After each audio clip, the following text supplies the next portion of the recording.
When the drone footage came back, news reporters couldn't believe what they were seeing.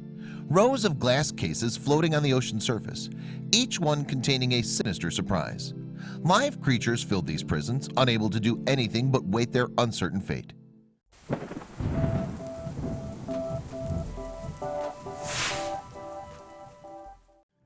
If early records are accurate, mankind has been hunting whales since as early as 6000 BC. Thanks to petroglyphs found along the Taewa River, historians believe the practice actually began in Neolithic Korea, and since this time the practice has continued throughout the ages. In fact, whaling grew to become a commercial industry, and a large amount of controversies come with it. People hunt whales because they provide resources that are both useful and valuable. For example, their flubber contains oil and is rich in vitamin D. Furthermore, whale meat is edible for humans. Over 50,000 whales a year were victim to the whaling industry by the end of the 1930s. But such extensive losses were unsustainable, and something had to be done to save the sea creatures from extinction. And so their protection came in the form of the International Whaling Commission, or IWC. As a result of the rapidly declining whale numbers, the IWC stepped in to try and stop any further commercial hunting. Whaling supporters hotly contested the ban, with countries such as Japan and Iceland appealing for legalized whaling. Others, including many animal activists, support the anti-whaling legislation. In the absence of legalized whaling, some countries have embraced an alternative pastime to boost their economy. To be more specific, the practice of whale watching has filled a void left by the absence of the whaling sector. And this is not only sustainable but profitable too. However, not every country is eager to see whaling replaced with its more passive counterpart. It's important to note that the IWC didn't ban Aboriginal subsistence whaling, which has large cultural significance, and this has recently been at the center of some online debate. On August 6, 2018, a member of the Indigenous Canadian Inuk community called Albert Nestor posted a picture of his son on his first ever beluga whale hunt. This coming-of-age tradition is important to the Inuk, but the photo caused a social media uproar. Irate tweeters consequently bombarded Netzer with offensive messages. Netzer countered derogatory comments with a level-headed attempt to educate the commenters on his traditions.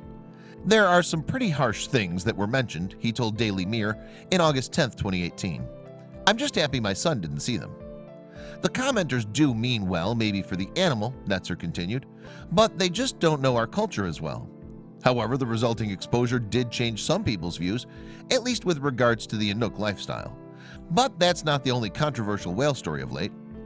On November 7, 2018, global news network RT highlighted a whaling issue on an entirely different scale.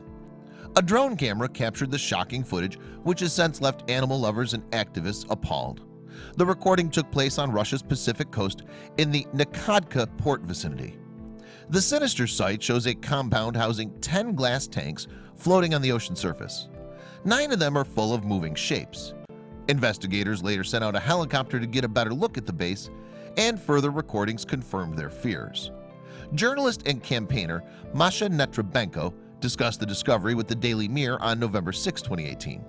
He said, "From the air we saw loads of white beluga whales in enclosures built in the water. The site is a holding pen for aquatic mammals, which some media outlets are now calling a whale jail." The footage reveals 90 beluga whales and 10 orcas, or killer whales, swimming restlessly in the tanks. "The scale of what's happening here is shocking," Netrabenko continued, "but the picture I've seen has deeply shaken me." Although it's unclear exactly what's happening to the mammals, activists are clearly concerned that it's nothing good. One theory is that the captors are selling whales to China's lucrative sea life parks. Whatever the truth is, the compound's owners are seemingly sending their prisoners somewhere. Additional surveillance reveals a crane depositing one of the whales on the shore, apparently for transport to parts unknown. Given the scale and sophistication of the compound, it would seem that whoever's responsible is well organized. Apparently, these businessmen are so prepared that they even installed jammers, Netrabenko revealed. According to the Daily Mirror, prosecutors are investigating 4 businesses involved with the whale jail. Journalists haven't named any of them, but they allegedly have an annual license for keeping 13 orcas. However, investigators seem to be under the impression that the license was given for more honorable purposes. Indeed, the license would likely have been granted under the assumption that the businesses were catching whales for education, or ironically, for conservation. And there's also the question of how old the mammals are, as catching beluga calves is highly illegal. Unfortunately, journalistic efforts to infiltrate the compounds have failed thus far. Security caught investigating photographer Nina Ziranova attempting to expose the site's activity. They took both her camera and its accompanying memory card. Netrabenko claimed that profitable business tied to people, particularly close to the Kremlin, are involved. "I've seen orcas, white whales, and whales in the ocean many times," Netrabenko commented, "and I'm confident that only the ocean can be their home, not these tiny enclosures where intelligent creatures are stuffed like fish in a tin. I don't know who you need to be to put them here and to allow trading them as soulless pieces of meat." I hope you liked this video. If so, please hit the subscribe button and click on the bell icon to make sure you never miss a video from our channel.